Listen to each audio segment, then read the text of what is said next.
Welcome to the inner world of filmmaking. I'm your host, Tammy McGarrow. I'm an editor, podcaster, and still photographer. In this show, I will interview filmmakers in all facets of production and distribution. Today we have filmmaker Chris Szwedo, who has directed, shot, and edited many films like A Gullwing at Twilight, The Bonneville Ride of John Fitch, Lime Rock Park, The Secret Valley of Racing, and Eye on the Sixties, the iconic photography of Rowland Scherman, to name a few. Welcome, Chris. So happy to have you on the show today. Thank you very much, Tammy. So how did you get into filmmaking and your eye for documentaries? Well, I mean, it goes back a long way. I think when you begin to ask, how do things work? How do they make that? And that goes back to 12 years old. It was August 1968. My parents took me to see Space Odyssey in this beautiful theater called the Hellman Theater in Albany, New York. And it was the first movie where I kind of came out of there saying, I wonder what the person was that made this. I wonder what the process was. And I was only 12. It would take another 5 years till I was in cinema arts class in high school, which when I had a camera in my hand, all of a sudden I was functioning. You know, I wasn't the kind of guy that raised his hand in class, even if I knew the answer. But when I got the camera in my hand and started participating in cinema arts and helping other students, and just had a knack for it, my teacher wrote in my yearbook, "Congratulations, you threaded the projector more times than George Eastman." And so I had the bug in me, and I had my dad had an 8mm setup. We watched home movies over and over again. All my sister's home movies, but I was in one. But it was in college. I had a really good professor I studied rhetoric of film, which was, what is that? Well, that's how films are communicated. In his case, this guy was into visual, and by sheer coincidence, he was all about Stanley Kubrick. And so we studied a lot of the Kubrick films, and Clockwork Orange in particular. And he didn't show us the movie. He showed us, and he had like cut all these stills and analyzed the angles and okay, what are they using here when the guys are, beating up on somebody or they're standing over someone. all the things that make people shake and shudder with Clockwork Orange. The reason they do is because of the wise choice of the wise execution of camera angles. So at any rate, this was at SUNY Albany. State University of New York at Albany, very cold place, and I got my feet wet with it, and it was so I decided, what am I going to get into? About 5 years later, I worked for a public television station, and I learned, okay, cameras, it seemed non-intellectual without them asking you, really, this is how do you use it? How do you use your brain and eye, and how do you maneuver, and what choice do you use? All that good stuff. And people usually in those jobs are not concerned with, if you're on the crew of a public television station and you're in a studio, well, okay, well, here's the headshot of the guy, and there's not about the rhetoric of film. Right.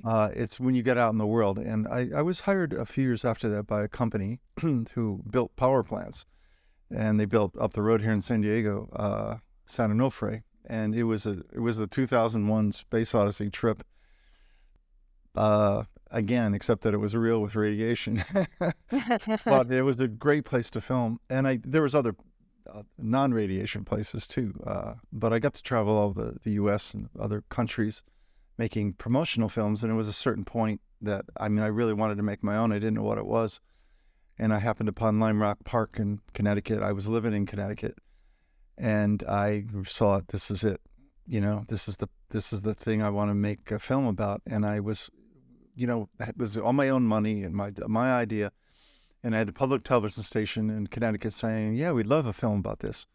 We'll air it. Oh, great. So be careful what you wish for. All of a sudden you're involved.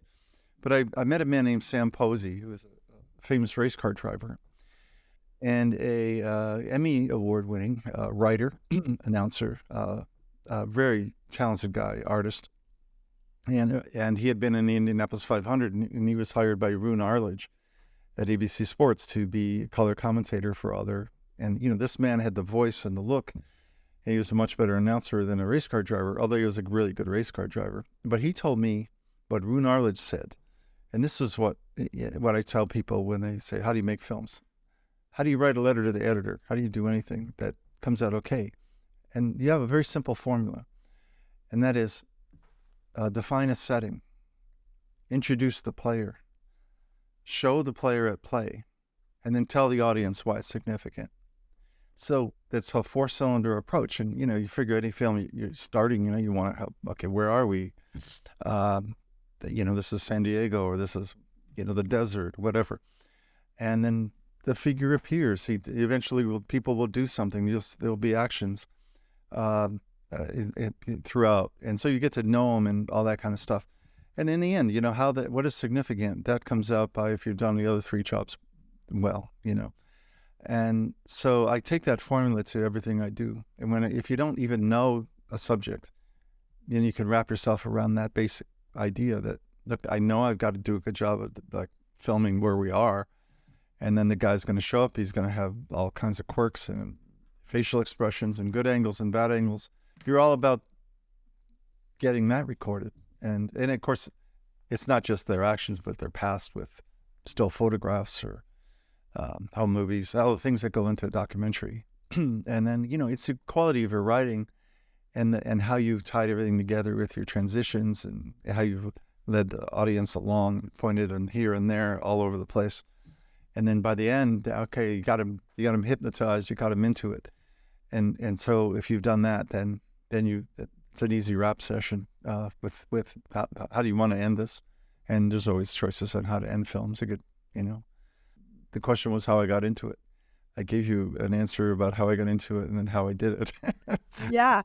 No, I find that very fascinating that with documentary, a lot of times the film is really in the edit, pulling everything together to make it a cohesive story. So I'm curious, how do you approach, getting ready to shoot something? Do you already have the story in your head? Do you write out stuff and questions? Take me through your process.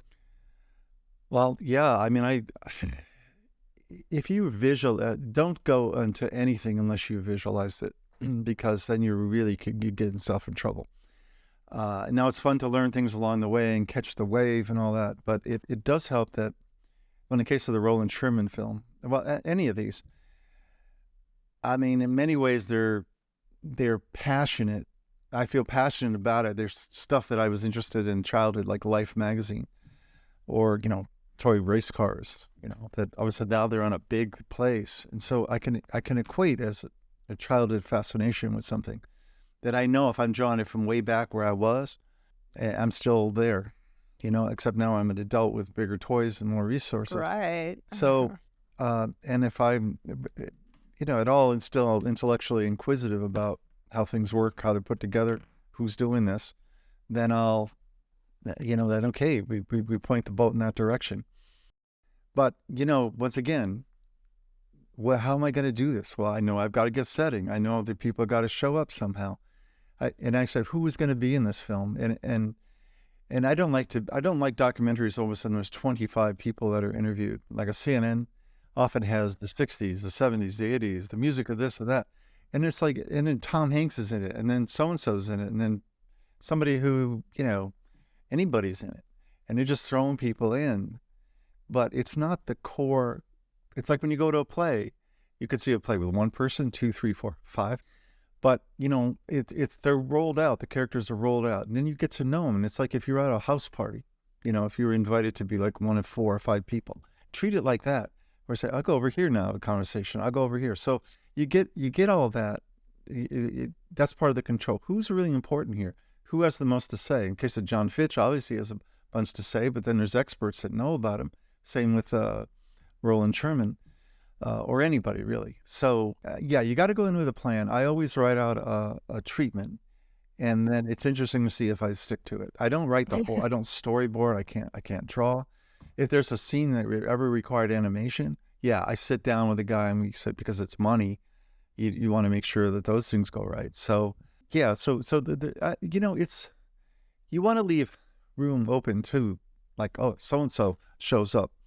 And they're like, well, you got to get this guy. My God, he's like, he's unbelievable, or she is. Let's put her in the film, for a reason that really aids the story. So I would say at least go in 80% knowing or believing, Right. and then leave, and it's all those gems that show up. You can't imagine, like, if you're going to film race cars and you're at Bonneville Salt Flats, what is that really like? And you've seen pictures of it. Then you're there and it's like you've been dropped into Mars. And okay, what's the reverse angle? And is there a mountain backdrop that can be framed? Or is it just the one way you look and it's like, as far as you can see, there's just a horizon, it's nothing. And said, well, this is flat. And then all of a sudden, maybe the sky changes and there's a lot of clouds come in because it's going to rain. Okay, let's take advantage of that. Once again, that's when you're there and your aesthetic eye is always on the lookout. And in documentaries, you're at the mercy of what's going on there, unless it's the person that's lit in the setting, that you work on. Yeah, and do you go to do you location scout ahead of time? Well, or depends on if you can or not. Well, I'd like to. Sometimes they're pretty far away. They've been on the other side of the country. So I look at books, and location scout can also be the location scouting of a person's face. Okay, you look at photos of what they look like. What's the best angle? What's and I want to go in thinking of, okay, I know I'm going to put this person on the right. I made a mistake once. I looked at a guy. It was a famous designer. He did famous logos. And the people, like when you go in the airport, the people that look like people when you go in the bathroom, the woman and the man. Yeah. This older fella, and this was on Cape Cod, and he's like 82 years old. I know what he looks like. He looks really good this way. And he showed up and he just had two teeth pulled on the side that I had, had all the key light. Oh shit. So, okay, let's rotate, change everything around. Sorry, something's not right. I made a mistake. Didn't want to say, I've got to change this because you don't have teeth on the side of your head. Right. Side of your mouth. And so, once again, surprise, don't freak out. Just fix it. Just do it. Right. And that leads me to, what's the size of your crew? Well, usually it's one other person. Okay. There was, a lot of that is for emotional stability. You're by yourself. If it's far away, I like to bring somebody, or I hire somebody that would be here. For instance, I live in Massachusetts, but then there's many times, like if I'm going to go film, interview someone, and I don't want any distractions, and just set the camera up and okay, am I going to have the guy hold the microphone? There are stands that can do that. They can get you in close, and you don't need to hear. You have the privacy to conduct that kind of interview. But I've been on shoots that weren't on my own. There were 20 people, and I didn't know how anybody could ever manage that. What were people getting? And I kind of knew what I was doing, but I don't think the director knew what I was doing. But later on, he fixed all this somehow miraculously. He hired an editor to do it. The editing is almost okay, let's relax. Let's just make this thing now. Because going out and getting the raw materials is like mining. And it's, you get on a plane, and it used to be fun to get on a plane.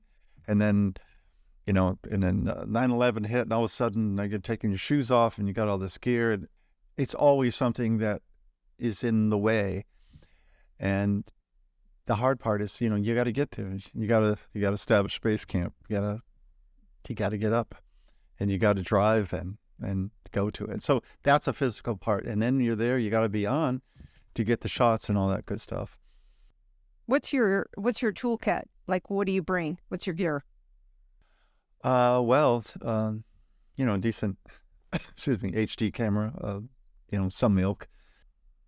It could be a couple of cameras, it could be the kind that go on the slider, or something that's much bigger, something more substantial.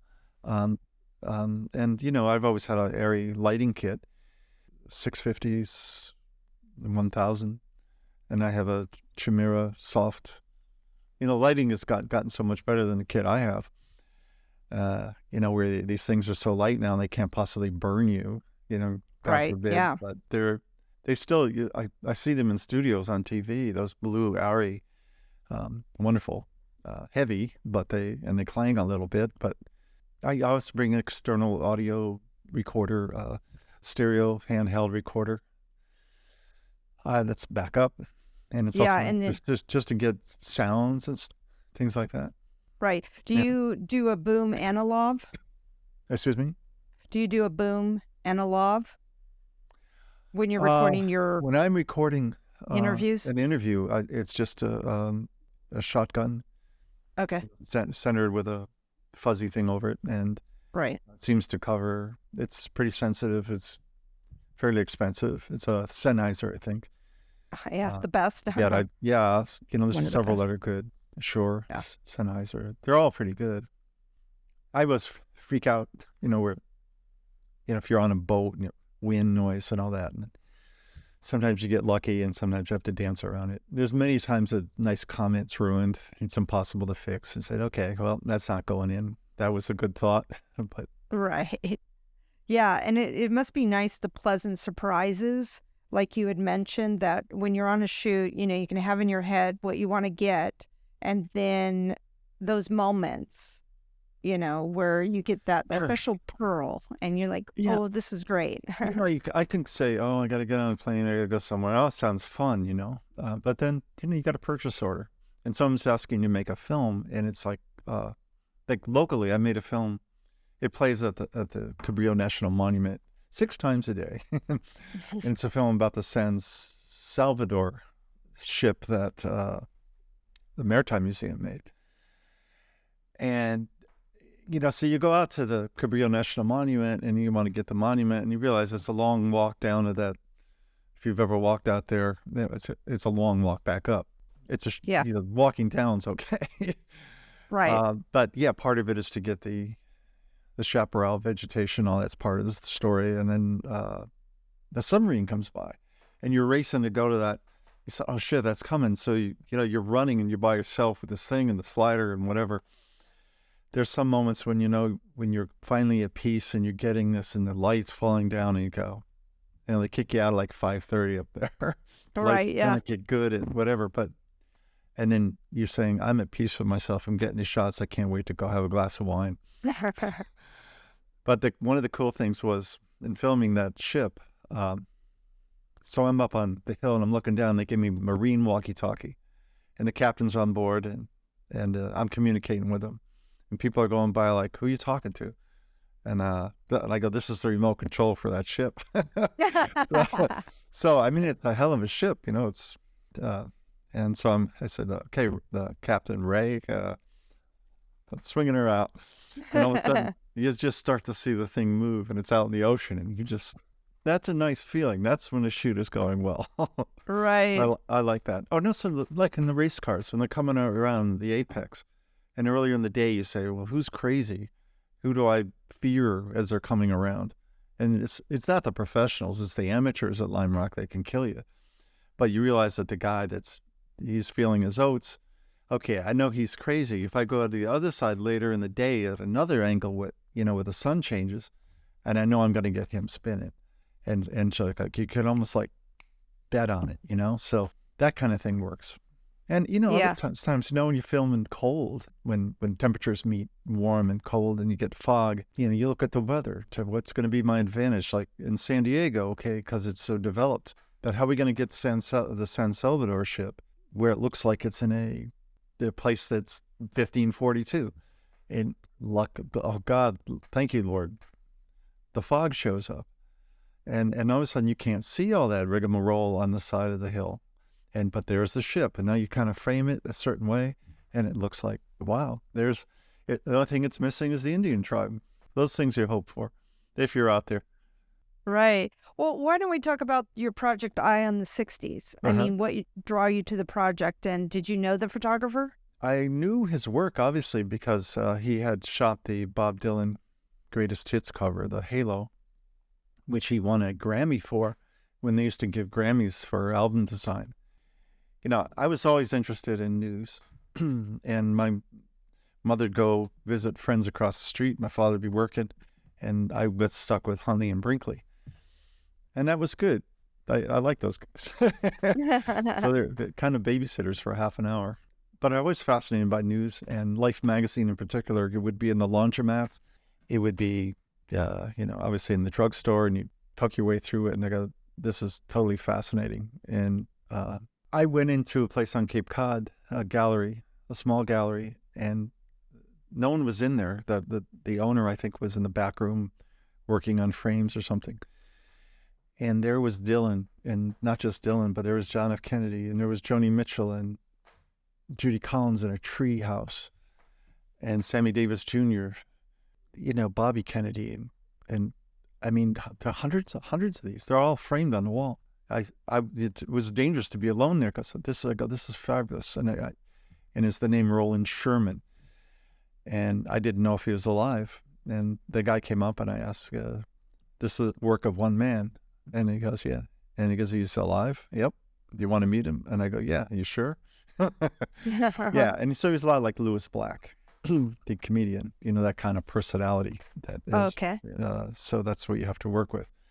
And I wasn't sure I was going to get him to want to do this because it's a very intrusive thing. But I thought his work really spoke for itself. And to me, as a kid who was 7 years old when JFK got shot, okay, yeah. I'm into this. He has no idea how into this I am and how I stopped for anything to do with Kennedy or the 60s. And so, once again, that childhood thing got in. So I took him to dinner a couple of times, and, he said, "Well, do you sure, why would anybody want to make something about me?" And I go, "Roland, every week on TV, somebody's hanging out of an airplane, the Amazing Race, they're trying to date somebody, they're trying to dance, they're eating spiders. F them if they don't take a joke." Right. And he goes, "You're right. Let's make the movie." So a couple of weeks later, we were filming at the 50th anniversary of the Peace Corps in Washington. And right then, I'm in you get on a project that's good. The guy's got history. It's going to be about history. All of a sudden, Bill Moyers is there, and Judy Collins is in the film. And I was like, wow, I'm in the slipstream now. This is a good choice. And so, once again, the choice matters. But it really has to come out of something you're passionate about, because when it goes bad, you may not have enough money, or the guy's being crazy. And, it's that you just know that you're pulling it out of your childhood because it's all there. You just have to do it. And so it was a big part of the adrenaline that, and adrenaline goes on for a year. Because, you're with the guy and you're making, now we're done filming. He goes, "Oh, are you sure? We're having fun." And I go, "Well, yeah, sometimes it's fun, sometimes it's not. You're yelling at me because your hair doesn't look good. It's like right. things like that come up, and don't make me fat, all that stuff." Right. Well, you hear that out of everybody, it's not Yeah, just him, yeah. so. So did he like the film? Well, we showed it in a movie theater. It was hard to say. I think he wanted to be part of the process more, but the editing, that was not going to be possible. Still photographers are very different than film people, because film, you got to stick around. The reverse angle, you're waiting for them. Well, let's do it one more time. Where if you're filming, the Apollo astronaut's funeral, and they're in the carriage going by, at the Porstron, you got to get it now, and then quickly run over and get it here, and then go over there and right. Lyndon Johnson shaking Gus Grissom's child's hand, and then it's over. It's like, well, everybody left. And all that's happened in the space of an hour. Where when you're out there filming and, you're asking them to go to the tennis court where he shot Bob Dylan in 1963 at Newport, where that's where they used to have the stage overlooking the tennis court. And it's 15 degrees out, and you're saying, "Roland, just walk across the thing one more time." And he's freezing. I said, "That's it. I'm out of here." So, if you don't get it now, you can't get it. What's wrong with you? I go, "Roland, it's film. You're moving. I've got to lead you." And it's like, it isn't good till I say it's good. Right. And he goes, "Well, it's good." So it forces you now, okay, there's less time to do this. I can't pussyfoot around. I gotta be like him. I gotta get it. It has to be good, like his stuff is. I'm shooting Martin Luther King at the March on Washington. He's not asking him to do it over. Right. Yeah. And plus he's competing with all these other guys that are climbing all over the place. So the competition is just now. Can I do this within this time frame that he's allowing me, which is shrinking and shrinking. And then it was that, we went to Woodstock, the Bethel, he calls it Temple Bethel, New York. And, it's like a Civil War, the Gettysburg. I mean, it's this beautifully cared for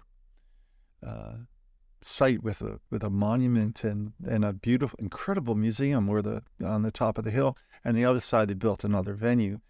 But here we are at night. Night is falling and the geese are flying over and the moon is out. And he asked me, like, early on, like, we went to dinner early in the project, how many more moons do you think I have? I don't know. I threw out a number. And he didn't like that number. But I thought, here we are. And we're at Woodstock and it's just the two of us. And it's getting dark and the deer are in the valley and the ghosts resonate. And I know I'm getting the scene. I know I got the wide. I was there all day with him, and he was finally relaxing, and there he was, standing by that moon. And I said, just make like you're taking a shot. And he's got his camera that he had that day, back in '69. And now all of a sudden, okay, no, take off. Okay, come back. Let's do it. Give me another one. And all of a sudden he's realizing, I'm just changing my focal length. One's going to be a little bit better. I'm not so sure. But we've got no place else to go till it gets dark. Don't worry, we're going to have a nice meal. So all that kind of stuff, you're really stroking it. You're working people. And you've, talking about Kubrick, the great quote is, do it right, do it better, do it again. Right. Because then you have it. Because then when you're editing, you're not killing yourself saying, oh my God, if you're handed something and you say, oh yeah, fix this.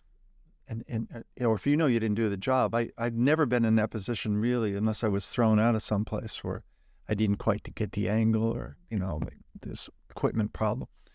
But when you get handed footage by someone else and they didn't have the mindset to tell the story in the 4 shots at least, they tried to tell the story in 1 shot. That's not going to work. But anyway, there's a lot at play, and there's a saying, if you're creative, you'll find a way. So yeah, and I think you have an opportunity when you are interviewing your subject. It's like you get to really get to know them, like, yeah, for a period of time. You get to be in their space, and it must be kind of weird when you look up to somebody or you think, wow, this person did some great work, and I'm hanging with them, for 6 months or.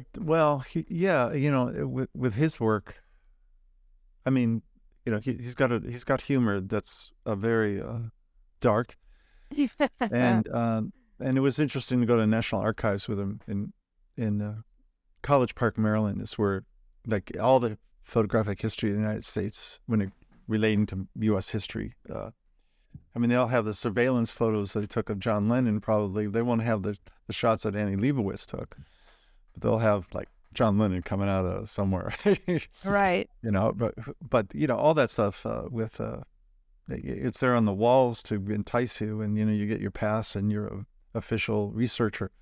Wow, I'm in the National Archives, and there I am with Rowland, and they let us scan ourselves because the guy believed in the project, and plus he was at the March on Washington and shot 30 rolls, and the guy wanted to know more about him and his output.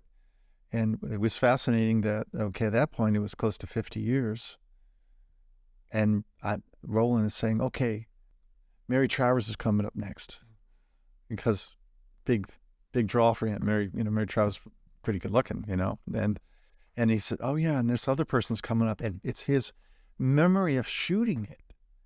50 years kicks in. Like he's telling me what's going to be on the next roll.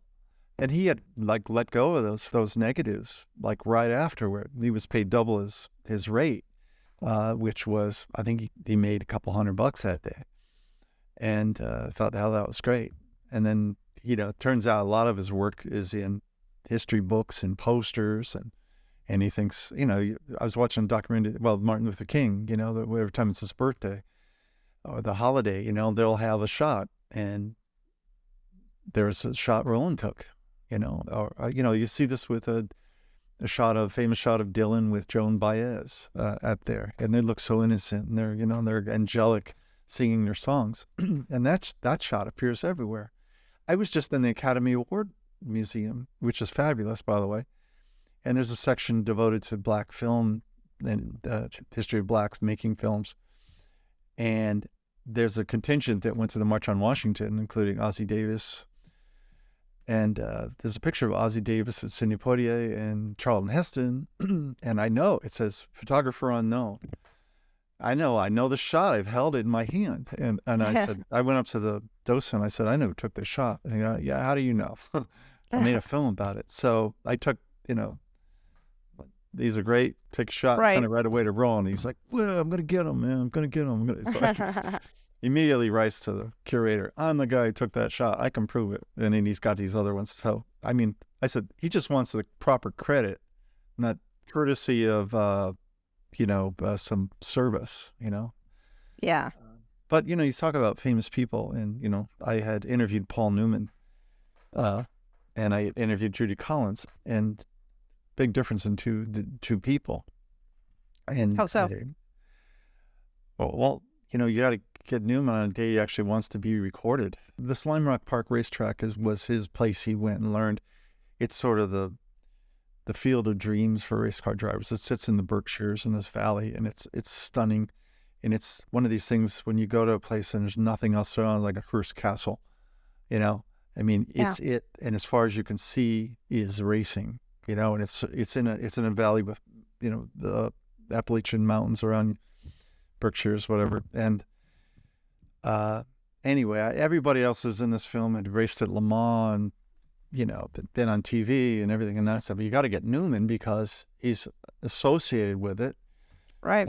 Because it's his home track. So we took a while to get him, and I got the room set up with the backdrop, and I'm sweating bullets because it's Paul Newman. It's Cool Hand Luke, right? And I was drenched, and then he showed up in this black Volvo station wagon with this guy who was another known person named Bob Sharp, whose son was an Indy racer. And my friend said, there he is. And I thought, get out. It's him, man. He's right below us, and you got to go get him. So I go down. I'm going to go get him. Went right by him and went straight to the bathroom. And it was like that scene in Raging Bull, where he's going to go out at the end and he's looking at the mirror, because he's going to go on stage to do comedy or whatever that character was. And I thought of Jake LaMotta. I got to go get Paul Newman. I walk up to him, and as I'm getting up to him, he's shrinking. And he was like the size of a jockey almost. And I turned around, Mr. Newman, and I turned around, it was him, with the glasses, older, and he goes, yeah, what do you want? I'm supposed to film you. I knew that's how articulate it was. Everybody did an interview with you. He goes, oh, yeah, well, when do you want to do it? And I go, I want to do it now. And he goes, and he looked in the mirror of his, the window of his car, and he looked at his hair, and he goes, I better do it now. So we go up there, and he walks in, and he sees all the setup. He goes, Jesus Christ, how long is this going to take? No, Sam Posey didn't do that. Others didn't do that. And I said, about 20 minutes? He goes, how about 5? I go, how about 10? And he goes, okay, let's start. And then he was giving answers like, yes, no, yeah, no.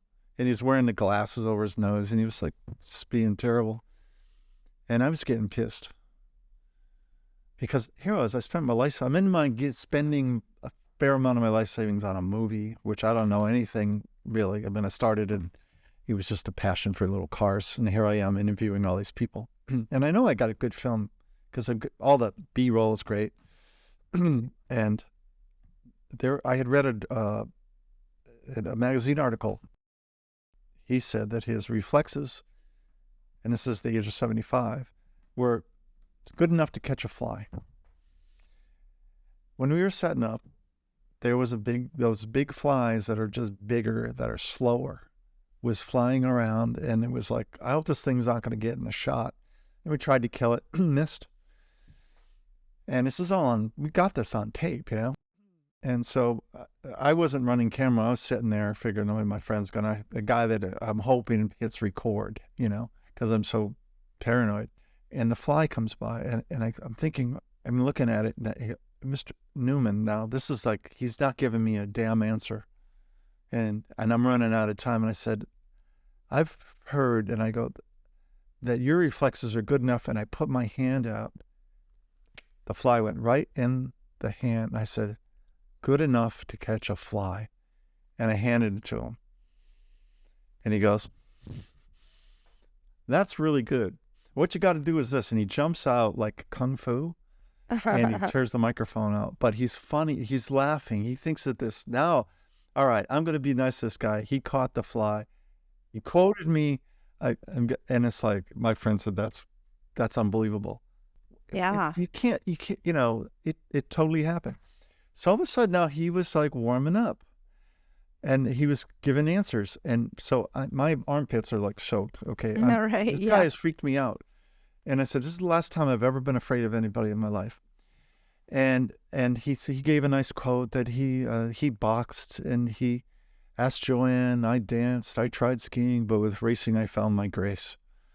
Oh, good. Thank you. He gave me one good one there, man. Yeah. He gave me a couple other funny ones. And since then I'd seen him on TV where he's kind of quiet and not real, you know, into it. Because his skill was to take a line and deliver it, not to, you know, and actors are so complicated. And I can't imagine really working with actors. I asked him about what his like favorite car was that he drove or something else. And they specifically, the track says you can't talk about movies with him. I asked him, and he goes, what? Asking about my favorite car? That's like asking somebody what their favorite movie is. And he goes, what's your favorite movie? To me. And I go, I was specifically told not to talk about movies. And he thought, yeah, I thought, you got me. So afterward, when I walked him out, I said how much I liked Nobody's Fool, which was a film about life in upstate New York. And he goes, yeah, we got lucky. It snowed, and we got the crunch down of the snow and everything. And I forgot to have him sign the release. And I was so nervous, and it was over. And I said, do you record everything? And my friend, he goes, yeah, I got it all. Are you sure? Yeah, right. Did you get the fly? No. So at any rate, he went back down in his trailer, and so I got the papers, and I got, he still doesn't want to see me again. So I went up to the guy that manages me, he goes, how'd you do? And I go, it's tough. He goes, well, the difference between somebody who makes maybe 60,000 a year and 6 million, whatever, you know, that was a comment. And yeah, whatever. He goes, he's in there. And it was like the Muppet Caper, you know, ain't nothing to it but to do it. Right. Yeah, you got to go in there, you know. And I said to him, Mr. Newman, you forgot to sign the rich and famous contract. Yeah. And he didn't say anything. He just, you're gone. And I got it, and I have no idea if he ever saw the film, but everybody else did.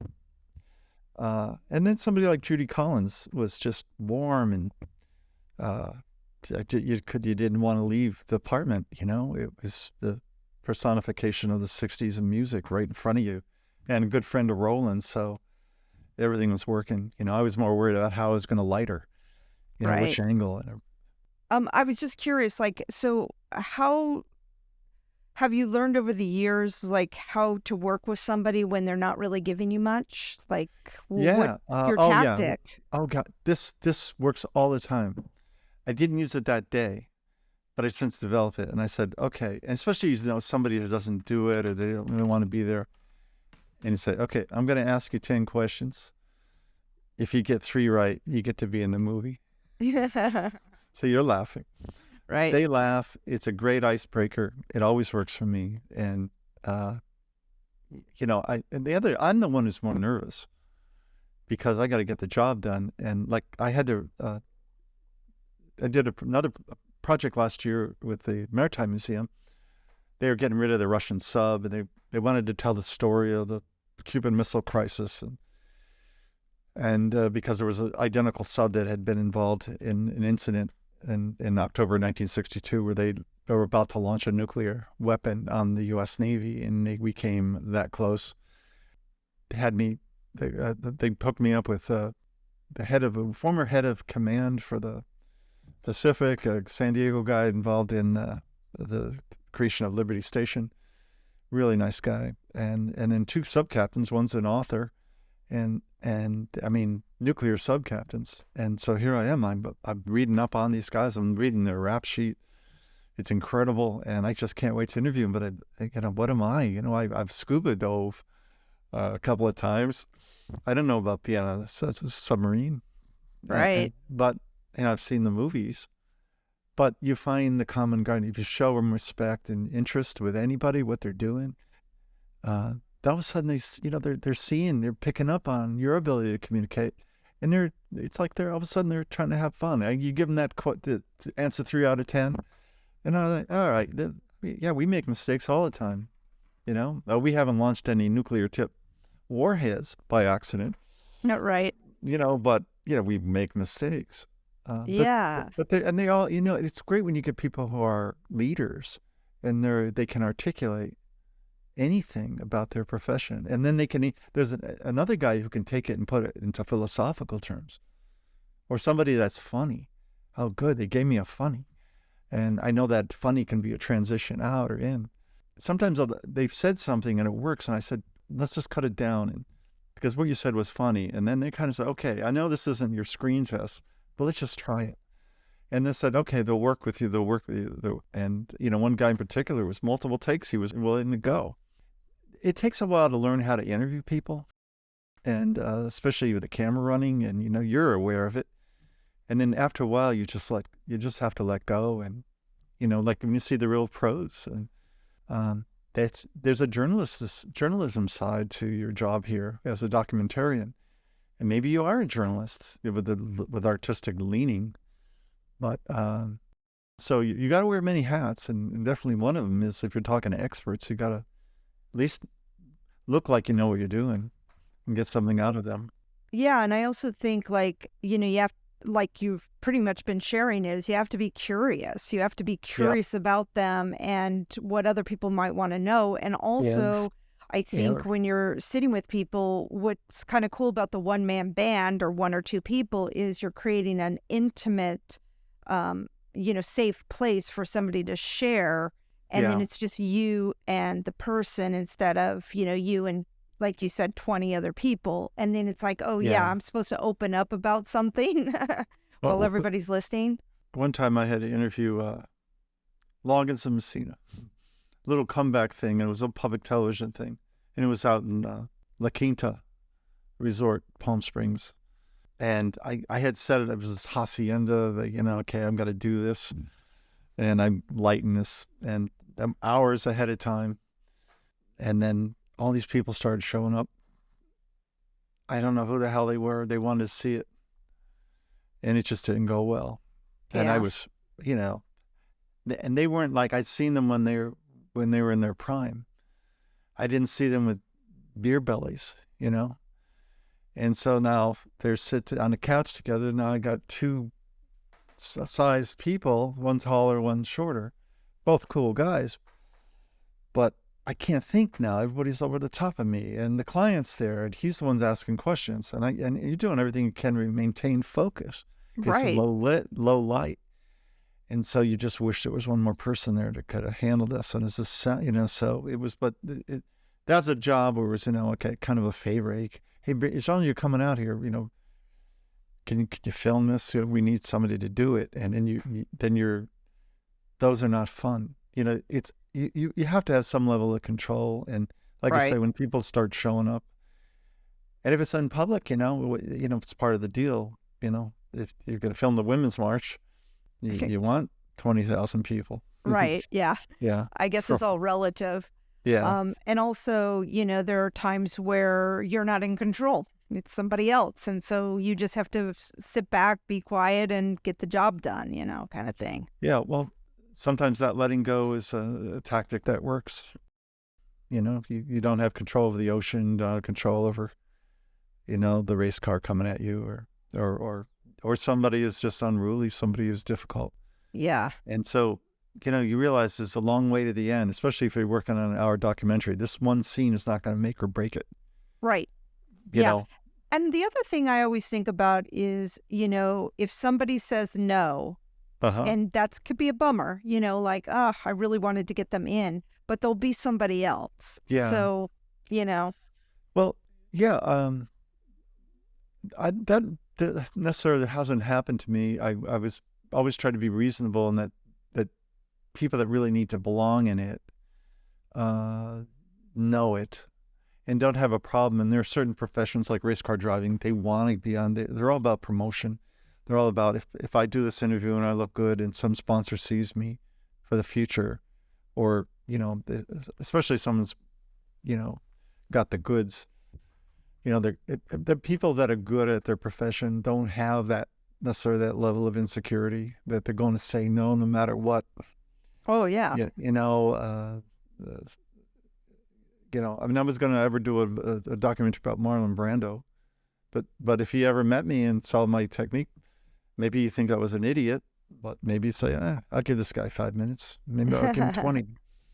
Paul Newman ended up giving me 30. With a lot of sweat. Sometimes they just need to be warmed up, or you need to warm up to them to figure out the way, and not give up. I was curious, like with funding, with most documentaries, it must be, and especially if you're directing them, I would think that it's a passion project, which means you're probably going to have to fund it. Now, do you do any grants or any other ways of making money, or, create? Well, yeah. Well, the first one, the Lime Rock film, that was all me. And then I hired someone after the movie was made, and we were still looking for sponsorship. We kind of hit a little bump in the road with the economy of the year 2001. But I sold a lot of these things because I had an article in Auto Week magazine. I showed the film at a New York City at Sardi's restaurant. There's a club that meets called the Manhattan Road Racing and Chowder Society. Oh, that sounds pretty uppity. Well, it is. And some very known people are part of that.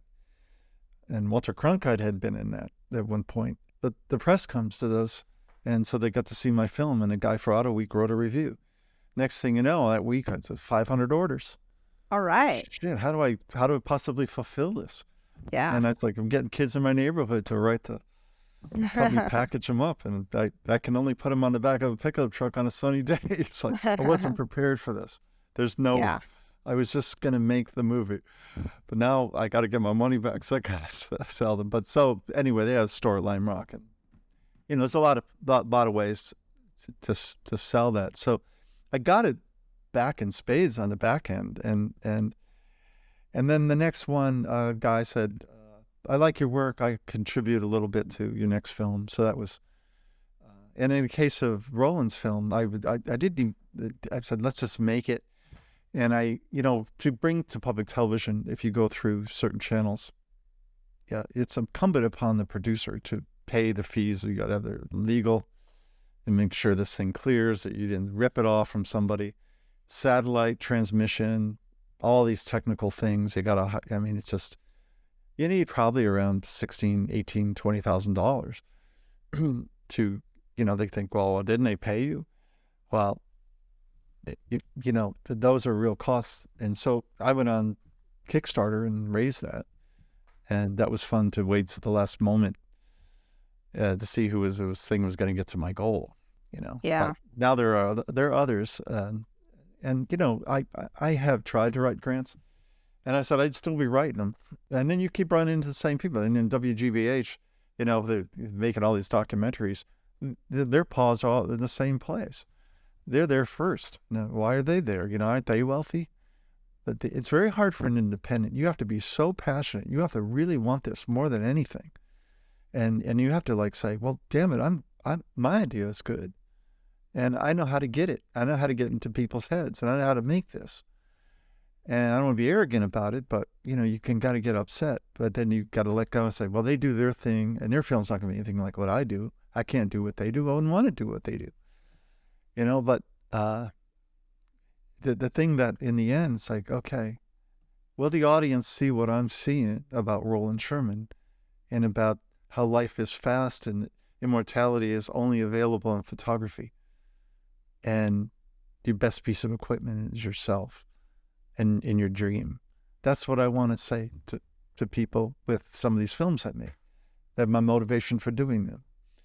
So I think in a world that's all about,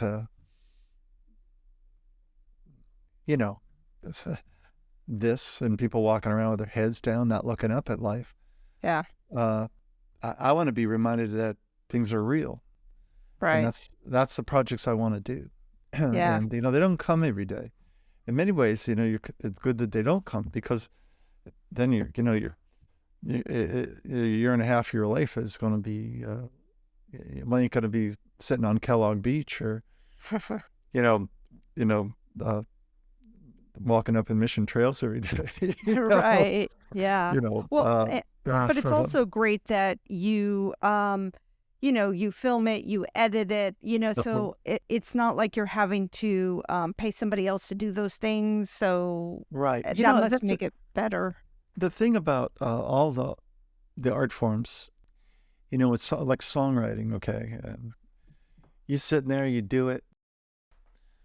If you're lucky, you come up with something eventually, Poetry, 6 people don't write one poem. An author, all the famous authors, very seldom is that team-oriented. I mean, you got to go through an editor and all that, and you trust that. But, I saw the Stanley Kubrick exhibit when it's in LACMA, and 10 years ago now. And they had a thing, and I wrote it down somewhere, where he describes all the processes of acquiring the money to make the film and to plan the film and to do this and execute it. And he goes, it would be something like I find it very difficult that all these things are put in the possession of other people when it's all within my own creative head. So, he would have very small crews. He would film like miles and miles and miles of film, same thing over and over again. But if you look at any of this behind the scenes of like 2001, there's just a couple of people. There's the cinematographer, there's maybe the person that does the continuity, and the actors. And everybody else is like, you're out of here. We don't need you. There's nobody else going to be in that Ferris wheel. Right. Spun around other than the director and the cameraman and Gary Lockwood and Keir Dullea, Yeah. Mm-hmm. Yeah, I was just wondering, what do you edit your film on? Avid, a media composer. Okay. The thing about Avid, I know there's many types, but it's never crashed on me. You pay a little more. I know that there's a bunch of people that went to Final Cut and all that. I never learned any of that. I was happy, and I'm not super technical. And if I got the point, at least I know how to do this. I know how to cut and dissolve it. Right, yeah. Some effects. I usually, if it came to effects, I always put money into animation. I'd hire somebody to do that.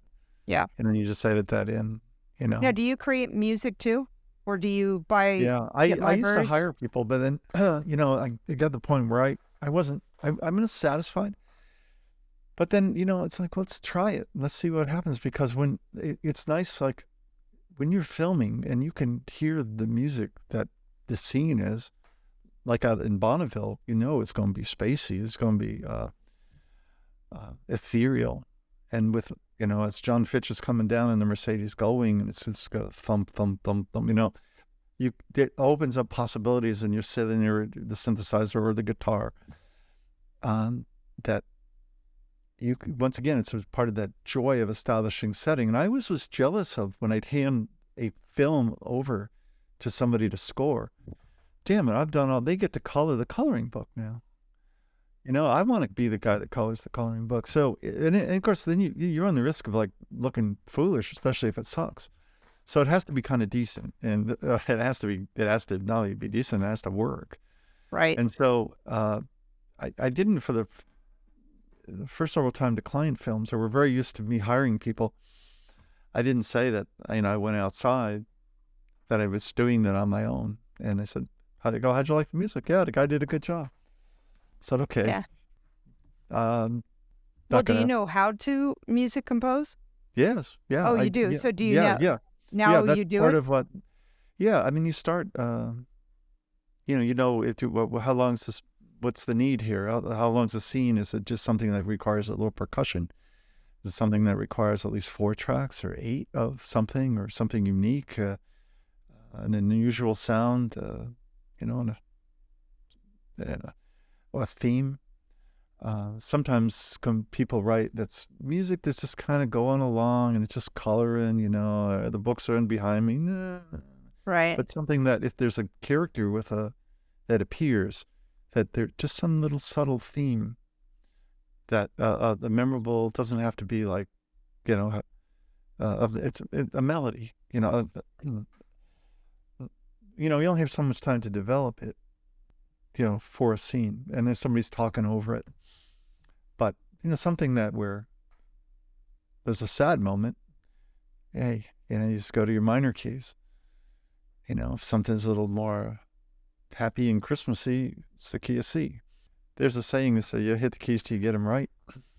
Yeah, but that's, that takes a lot of time. I mean, it's one thing to edit it, then you have to music and sound mix it, and then color it. And then, so is the credits just your name? Because now you're doing everything. It's kind of like, then you're searching for everybody to say, oh, right. Well, you'll you don't want to put your name out there too much, but I do it all. This is my painting, kind of thing. I mean, it's kind of interesting that you're saying that. It's like, somebody who writes a book or somebody who paints. I mean, they're doing the whole thing. And that sounds like what you want to do is, this is my film. I want me in this film, Well, you don't want to, here you did it. Yeah. And you wrote it. You shot it. You went through everything, mostly yourself. Some people help lug stuff. Some other people may have contributed musically, or historians came along and steered you in the right direction. So you give those guys credit. Anybody that had anything to do with it, especially at the point, if you really did all these other things, you are looking for other names. So you don't want to be too egotistical about it, even though, he did the music too. Right. Yeah. So it can get too crazy. But there are some things when you see on TV, the movies, I forget who they were, but produced by so-and-so, done by so-and-so, this, that, so-and-so, written by, okay. And then the Coen brothers, they do it all. Yeah. I don't think they do music, but Carter Burwell does that music. But. Well, also, if you're spending all of your own money, it's great that you can do it all so that you're not having to pay out for somebody else. So it cuts the cost. Yeah. I can't play violin. I can work something out on the keyboard. Right. And I said, it's going to be a little bit better if I bring him a violinist. So you pay them an hourly basis. They study it. And I said, well, look, can you put a harmony over this? Because you got the first thing. Let's work with that. And then all of a sudden she'll do this little thing that, oh man, that sounds so good. What'd you just do? She goes, I don't know. Well, whatever it is, do it again. So you got him for that time frame. And I said, and then I know this will work with the picture. You show them the scene before. You don't want to have them get too into it. Stick with your skills, and I'll just describe this. What's going on here? This nature scene, or the sad scene, or whatever. That it's experimentation on their part, and they don't show up. I don't write it out or anything, but they can hear what I've done. They can hear a melody I've put on a piano or a guitar. Yeah, and with a lot of the documentaries that you do you already know where it's going to be distributed, or do you have to figure that out kind of after the fact? Well, the ones that, the 3 that I knew that they were going to a public television, and the first one I self-distributed, and so that meant making the rounds, and then I got through more established channels and did a trade show, and then I mentioned Palm Springs. I Yeah. I knew somebody actually had a Gullwing, an actual Mercedes Gullwing from 1955, and he brought it. We put it under the lights, and we had people, the programmers from PBS, sit in it, and we were raffled off a scale model of it, and they thought we were raffling off the car, which is only like $500,000. Yeah. Or maybe it's a lack of communication on my part. So they won the car, and I bring it to them, and it's this big, but they got to see scenes from the film and sit in the vehicle, so that helped. And then it didn't go through the PBS Washington, but there's other distributors. Yeah. And they'll just take it to the stations, and because it was car related, everything on the West Coast, every station wanted this film. San Diego did, and others, Los Angeles. So yeah, okay, you get coverage that's 85%. Some of the red states don't. They're not into it, but Texas is. Texas is a big car place. So yeah, so you figure, will it sell here? Or will it sell there? And will American history sell? Will photography sell? With our film was Eye in the 60s, which showed in Birmingham at Sidewalk Film Festival. Was a really nice film festival, and its civil rights is a big deal in Birmingham, and part of that film festival. And a week before, we showed a clip at the Kennedy Library, and it was on TV on C-SPAN. It was the March on Washington scene, and John Lewis was there, and he sat, feet away from me, and we showed the clip, which is very moving, the kind of center point of the film. And John looked over me. John Lewis gave me a salute, and all right, that gives me goosebumps thinking about him, getting them now. And so afterward, we had a little party up on the 7th floor of the building, 6th floor, whatever it is. And I got to talk to him, and he said how he came to Comic-Con here in San Diego, yeah, and how he loved San Diego, and that and he had a book out that was a picture history book. And I said, we're going to show the film at Sidewalk in Birmingham. Oh man, you got to go to the church. Go to the church where the girls were bombed in 1963, and you got to do it. Check it out. So I said to the crowd at Sidewalk, which we had 500 people in the theater, and I said, John Lewis told me to go to the church here, and they all got into it. So it's all about connection. Meeting a guy like that's over the top. Yes, for me. yeah. I think that might be the divine moment. Yeah, that's one of the reasons you get into it. It's right. like, Yeah. I don't think you get into this. If you have an affinity for it and you want to communicate something, you should get into it. If you think you're going to make a lot of money, and that's another thing altogether. That can happen.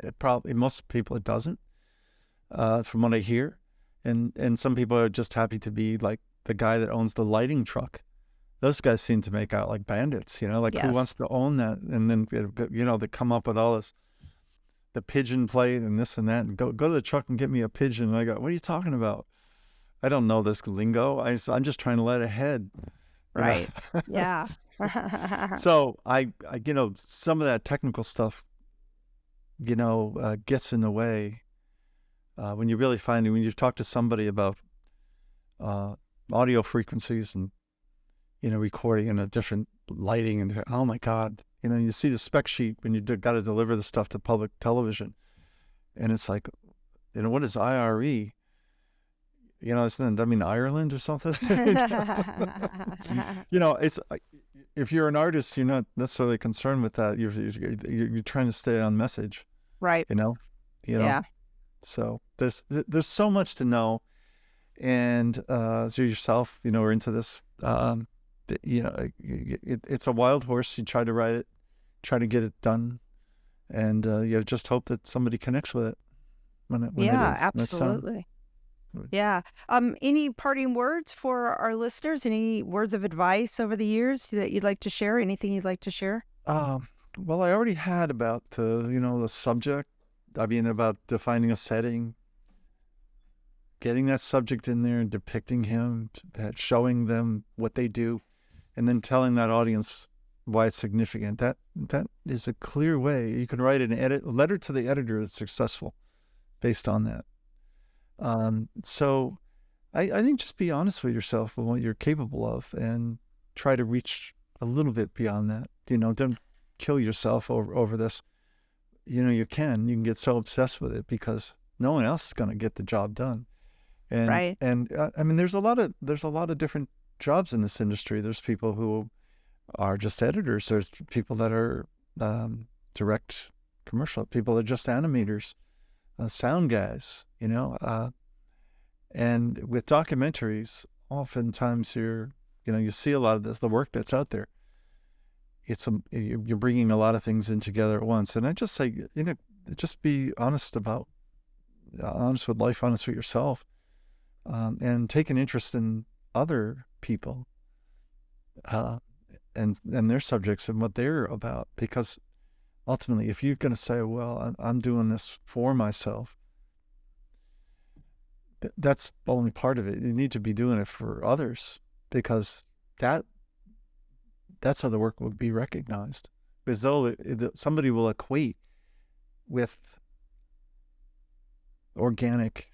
something that's organic. They're dying for it. They're dying for something that feels real. And if you present something that is close to, if you get a chance to interview somebody like, who has knowledge of something, and you really get them to give you a little more, you've got that. Now you can give that to someone else. And then all the tools that surround it, all those aesthetics of your cinematography, and whether or not you're the one to shoot it, or you bring somebody in that can, who has the skills to bring it to another level, because there's no end to that. I've always felt like if my shots are decent, my law of thirds and where I place things and my camera angles, but then, the cameras themselves are the space race. The RE cameras that come out, and, whoever the next camera is next week. For years, there were only a few of them on the video side. And then all of a sudden become this whole progressive thing that started. And, and then HD and 4K, and I don't know how many Ks we're up to, but what the clients, when you just look at something on a MacBook Air, which looks really good, which is how some people see things. You turn and you push this button, it mirrors to the TV in the back. Yeah. And does it hold water? God, it still looks good. I look at the colors on that thing, and it's like I wasn't envisioning that when I was I'm just trying to get the thing focused and the colors right, and to keep within the boundaries of like don't hit foul balls, don't get so dark that it couldn't be possibly pass muster, technically. But I think hitting home runs is one thing, but there's something to be said for getting on base. Getting over somebody hits you, that get it across. It's interesting, and that happens in a story where, you just weave it. That kind of thing happens by not forcing it. But on the other side, you got to get it done, but you can't force it. It's just like holding sand. If you squeeze it, it's gone. If you hold it right, there it is, Wow. Well, thank you so much. This was great having you on the show. Oh, thank you. It's nice of you to ask, and good luck with putting this together. Yeah. Thank you so much for listening. I encourage you to get out there and make a film. Reach out to your local filmmakers group to get involved and connect. Please subscribe to the show if you like it, and follow me on Instagram @TammyMcGarrow. Until we meet again, what's your story?